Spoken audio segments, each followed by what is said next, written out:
ಕೊಟ್ಟಾಗ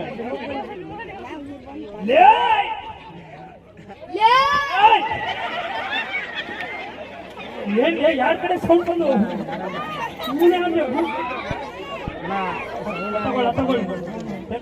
ತಗೊಳ್ಳಿ ಅವ್ರು ನೋಡ್ಬೇಡ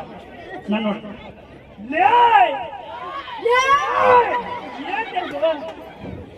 ನೀನು ಲೇ ಎಲ್ಲೇ ಅನ್ನಕತ್ತಿ ಗೊತ್ತಾ ಪರಕನ್ ಸೌಂಡ್ ಹೊರಗೆ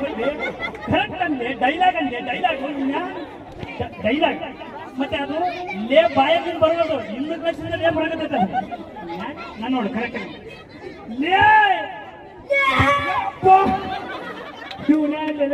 ಇರೋದೆಲ್ಲ ತಿರುಗಿ ಆಡ್ತಿಲ್ಲ ತಿರುಗ್ ಬೇಡ ಡೈಲಾಗ್ ಇನ್ನಂತ ಇಲ್ಲೇ ಆಗಿಸ್ಬಿಟ್ಟು ಯಪ್ಪ ಇಲ್ವಾ ಕರೆಕ್ಟಾಗಿ ನಾನು ನೋಡು ಮತ್ತೆ ನಿಂತ್ಕೊಬೇಡ